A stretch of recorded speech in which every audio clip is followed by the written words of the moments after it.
And saying that sentence just got me put on an FBI watch list. Alright, what's up, drumstick squashies? That one's for our mates in London. Welcome to another episode of Garsenio's High School CD Booklet Review. The show where I go through all the albums I bought in high school and admit that yes, I listened to My Chemical Romance. I talk about getting into them in the I Brought You My Bullets episode, so go check that out if you want the origin story. My Chemical Romance seems like they would be categorized as like a guilty pleasure of mine, but I've actually been defending them since high school. I've always thought they were kind of fucking awesome. It's been established on the show that I was not a pop punk kid, and I faked it for most emo from this era. But My Chemical Romance is an anomaly of early 2000s pop rock and whatever.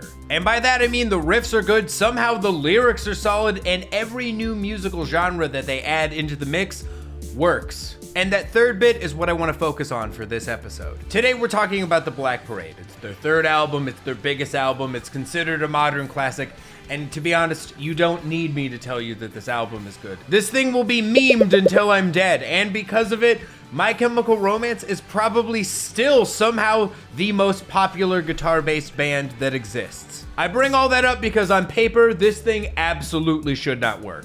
This is a pop-punk rock opera concept album about cancer. And saying that sentence just got me put on an FBI watch list. Yet somehow this album works. It's honestly a miracle. A rock opera or a concept album are usually the final nail in the coffin of a big band's career. Metallica, Guns N' Roses, Tori Amos, Garth Brooks all fell on their over-budget, misguided swords. More often than not, when a rock artist brings in strings, horns, and musical theater shit, they show that they have a fundamental misunderstanding of those elements and how to integrate them into their sound. They come out of it with a bad album and looking completely unhinged to their audience.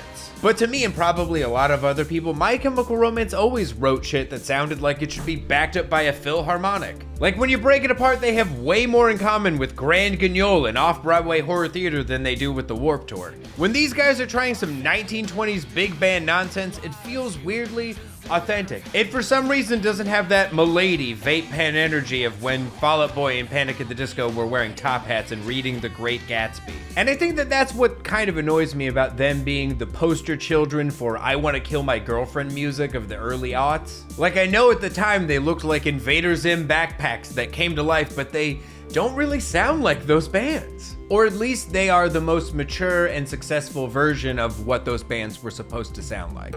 Let's talk about this album art. This looks like something Banksy would paint on a toilet to remind you that pooping is a sin. This looks like that new show, Pirates of the Caribbean High School on Disney Max. This looks like the dead half of Sgt. Pepper. Honestly, it looks like the living half too. Paul looks like my grandma and Ringo looks like a bottle of hair dye left out in the sun. This looks like the anime version of The Grim Adventures of Billy and Mandy. Man, that show rocked. This looks like Ghost Rider's son coming out to his parents as bisexual. This looks like Vincent Price having a stroke during calligraphy class. What if there were 14 ghosts of Scooby-Doo? This looks like a Rorschach test to determine if you're Tim Burton or not. This looks like when Ringo Starr spills his hair dye all over the tiles of a bowling alley bathroom. Now streaming on Disney Go. So yeah, to sum up, this album is pretty undeniable, and an achievement that most rock bands strive for, but can never attain. Also, the tour they're putting together is unbelievable. A huge band using their nostalgia run to lift up like 30 small bands at once is something that I've been waiting decades to see. But yeah, that does it for this week's episode. Let me know what a wimp I am for liking this album in the comments. I'm off to join the Black Parade! It's 2 minutes to late night!